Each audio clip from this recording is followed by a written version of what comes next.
राधे राधे। ओम नमो भगवते वासुदेवाय। गुरु कृपा ही केवलम।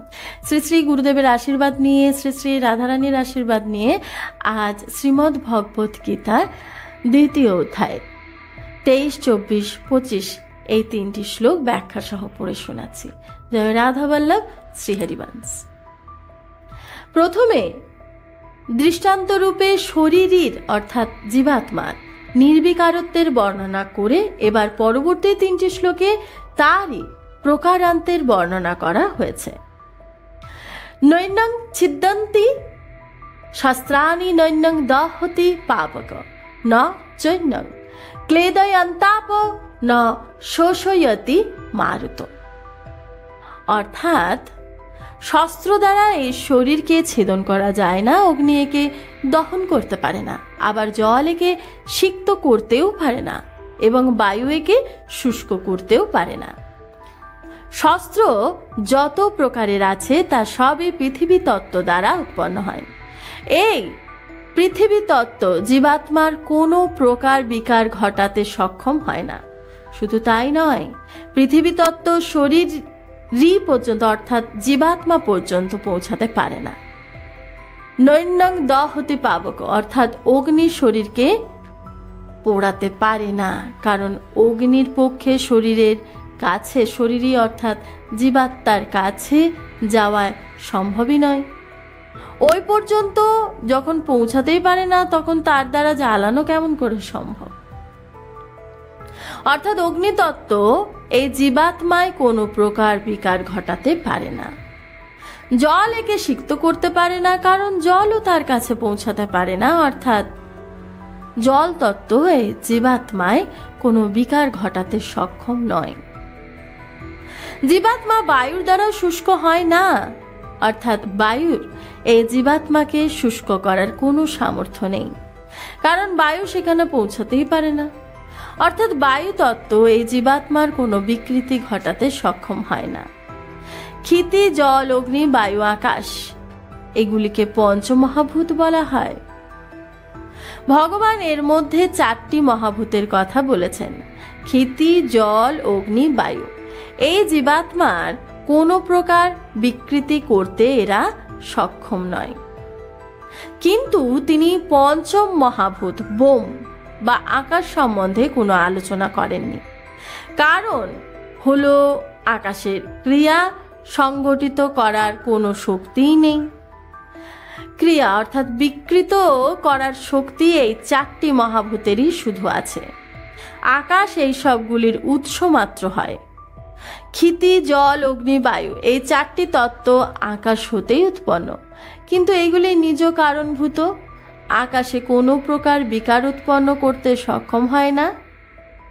অর্থাৎ পৃথিবী আকাশ ভেদ করতে পারে না, জল সিক্ত করতে পারে না, অগ্নি ভস্ম করতে পারে না, বায়ু শুষ্ক করতেও পারে না। এই 4টি তত্ত্ব যখন নিজ কারণভূত আকাশের কারণভূত মহতত্ত্বকে এবং মহতত্ত্বের কারণভূত প্রকৃতির কোনো ক্ষতি করতেই পারে না, তাহলে প্রকৃতির অতীত শরীরের কাছে, শরীরের অর্থাৎ জীবাত্মার কাছে এগুলি কি রূপে পৌঁছাবে? এই গুণ সংবলিত পদার্থগুলির ওই নির্গুণ তত্ত্বে পৌঁছানো কেমন করে সম্ভব? তা সম্ভব নয়। শরীরই হলো নিত্য তত্ত্ব অর্থাৎ জীবাত্মা। ইত্যাদি 4টি তত্ত্ব এতে ব্যাপ্য অর্থাৎ জীবাত্মার অন্তর্গত। সুতরাং ব্যাপ্য বস্তুর ব্যাপকের ক্ষতি কি করে করবে? কোনো ক্ষতি করা সম্ভবই নয়। এখানে যুদ্ধের প্রসঙ্গ ছিল, এই আত্মীয়রা সকলেই নিহত হবেন, এই কথায় অর্জুন শোক প্রকাশ করেছিলেন। তাই ভগবান তাকে বলেছেন যে ওরা কি করে মারা যাবে, কারণ অস্ত্র শস্ত্রের কারো সাধ্যই নেই জীবাত্মা পর্যন্ত পৌঁছানো। অর্থাৎ অস্ত্র শস্ত্র দ্বারা শরীরকে পারা গেলেও জীবাত্মাকে ছেদন করা যায় না। আগ্নেয় শাস্ত্রের দ্বারা শরীর দগ্ধ হলেও জীবাত্মা দগ্ধ হয় না। বরুণাস্ত্রের দ্বারা শরীর সিক্ত হলেও জীবাত্মা সিক্ত হয় না। বায়ু বাস্ত্রের দ্বারা শরীর সিক্ত হলেও শরীরই শুষ্ক হয় না।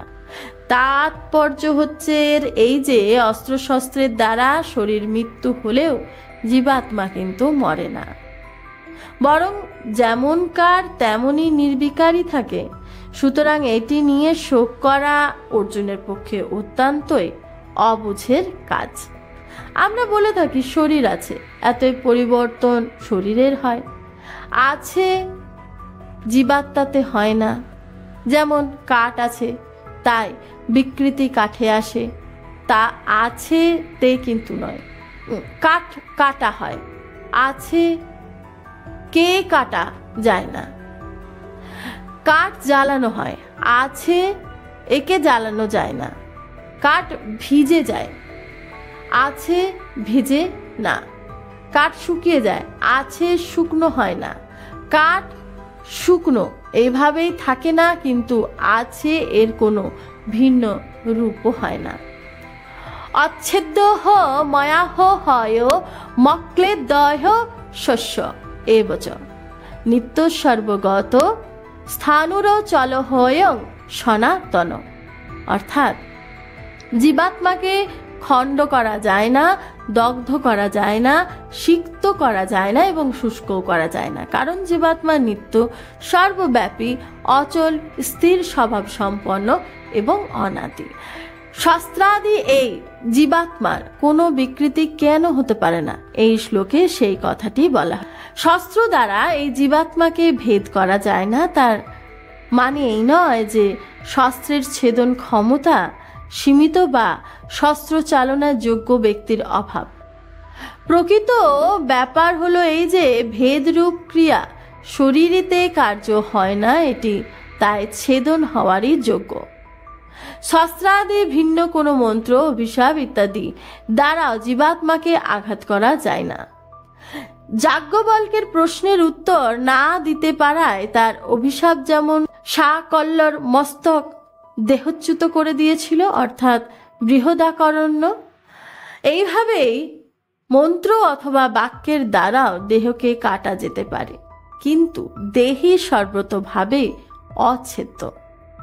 এই শরীরই অদাহ্য, কেননা এটি দগ্ধ হতে পারে না। অগ্নি ব্যতিরকে মন্ত্র অথবা অভিশাপ দ্বারাও একে দহন করা যায় না। দময়ন্তী অভিশাপে কিভাবে ব্যাদ অগ্নি ব্যতীতই ভস্য হয়েছিল, এইভাবেই দেহগুলি দগ্ধ হওয়ায় উপযুক্ত সেগুলি অগ্নি বা অভিশাপে দগ্ধ হতে পারে, কিন্তু জীবাত্মায় এই দহন ক্রিয়ার কার্যকারী হয় না।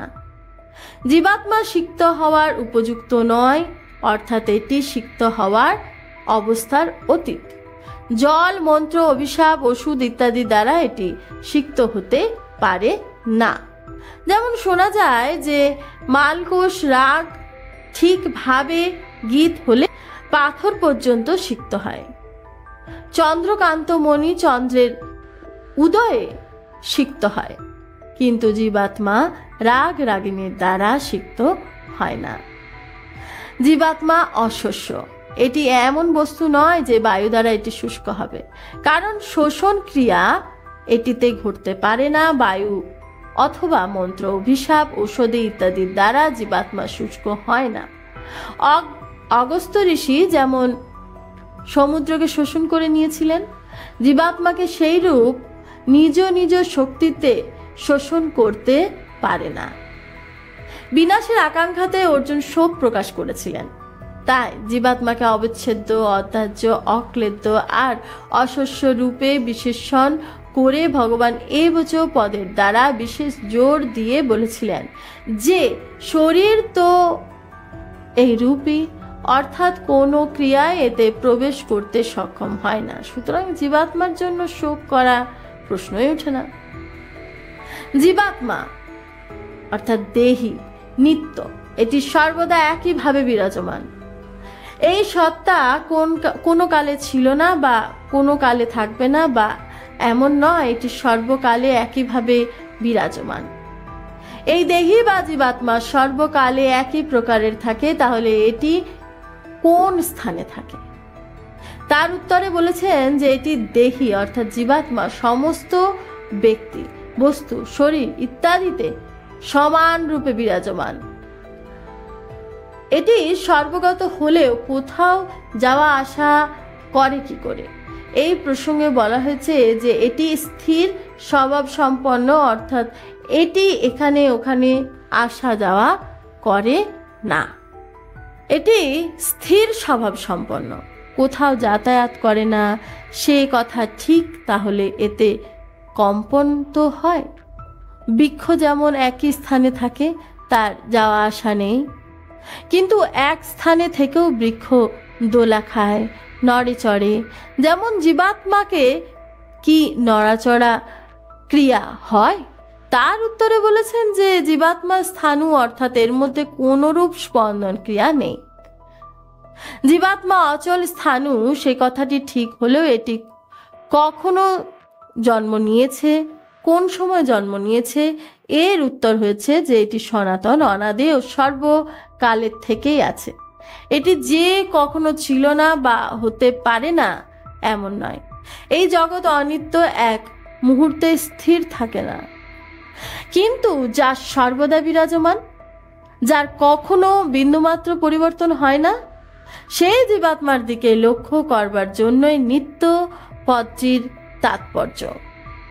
দেখা, শোনা, পড়া, অনুভব করা যোগ্য যা কিছু গোচরে আসে, এই সবেরই মধ্যে সর্বদা সর্বত্রই যে পরিপূর্ণ তত্ত্ব আছে, তা তত্ত্বকে লক্ষ্য করানোই হলো পদের তাৎপর্য, সর্বগত পদের তাৎপর্য।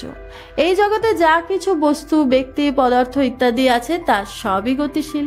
সে চলমান বস্তু, ব্যক্তি, পদার্থ ইত্যাদি স্থিতি যে সত্তা নিজ স্বরূপে কখনো চঞ্চল হয় না, সেটি বোঝাবার জন্যই এই স্থানে অচল পদটির ব্যবহার হয়েছে। প্রকৃতি এবং প্রকৃতির কার্য জগৎ প্রতিক্ষণ ক্রিয়াশীল ও পরিবর্তন হয়েই চলেছে। এইরূপ পরিবর্তনশীল জগতে যেটি ক্রিয়ারহিত, পরিবর্তন রহিত স্থানীয় স্বভাব সম্পন্ন তত্ত্ব, তার দিকে লক্ষ্য করবার উদ্দেশ্যে স্থাণু পদ ব্যবহার হয়েছে। প্রাকৃত পদার্থ মাত্রই উৎপন্ন হয় এবং নাশও হয়, অর্থাৎ এইগুলি আগেও ছিল না, পরেও থাকবে না সেটি। কিন্তু যেটি উৎপন্ন হয় না, লয়ও হয় না, অর্থাৎ সেটি আগেও ছিল না এবং পরেও থাকবে না, সেই তত্ত্বের দিকে লক্ষ্য করানোই হচ্ছে সনাতন পদটির তাৎপর্য। উপরে উল্লেখিত 5টি বিশেষণ তাৎপর্য হচ্ছে যে জগৎ সংসারের সঙ্গে তদাত্ম হলেও শরীর শরীরী ভাবের পৃথক। শরীর আমি থেকে অনেক তফাতের, কিন্তু কামনা, মমতা, তদাত্ম ইত্যাদি করার জন্য জীবাত্মার সঙ্গে শরীরের একতা প্রতীতি হয়। জীবাত্মা কোনো শরীরের প্রয়োজন নেই, শরীর ব্যতীত, অর্থাৎ শরীর ব্যতীতও জীবাত্মা শরীরই আনন্দেই থাকে। অব্যক্ত হয় মচিত্ত হয় ম বিকারর্য হয় মচ্চতে তস্মাদ এবং বিদিতন্নয় নানু শচিতু মহর্ষি। অর্থাৎ এই দেহি প্রত্যক্ষ গোচরীভূত নয়, এটি চিন্তা করার বিষয়ও নয়, এটি সর্বপ্রকার বিকার রহিত। এতএব দেহি অর্থাৎ জীবাত্মকে এই রূপ জেনে তোমার শোক করা উচিতই নয়। শরীর সংসারকে যেমন স্থূল রূপে দেখা যায়, তেমনি জীবাত্মাকেও স্থূল রূপেই দেখা যায় না, কারণ এটি স্থূল সৃষ্টির অতীত। মন, বুদ্ধি ইত্যাদিকে দেখা না গেলেও চিন্তায় এদের অস্তিত্ব বোঝা যায়, অর্থাৎ এগুলি অনুভব গম্য। কিন্তু জীবাত্মার চিন্তারও বিষয় নয় এটি, কারণ সৃষ্টি সূক্ষ্ম অতীত। এই দেহিকে বিকার রহিত বলা হয়, অর্থাৎ এর কোনো কিছুমাত্র পরিবর্তন হয় না। জগতে সব কিছুই কারণ হলো প্রকৃতি, সেই কারণভূত প্রকৃতিতে বিকৃতি হয়, কিন্তু এ জীবাত্মার কোনরূপ বিকৃতি হয় না, কেননা এটি কারণ সৃষ্টির অতীত সত্তা।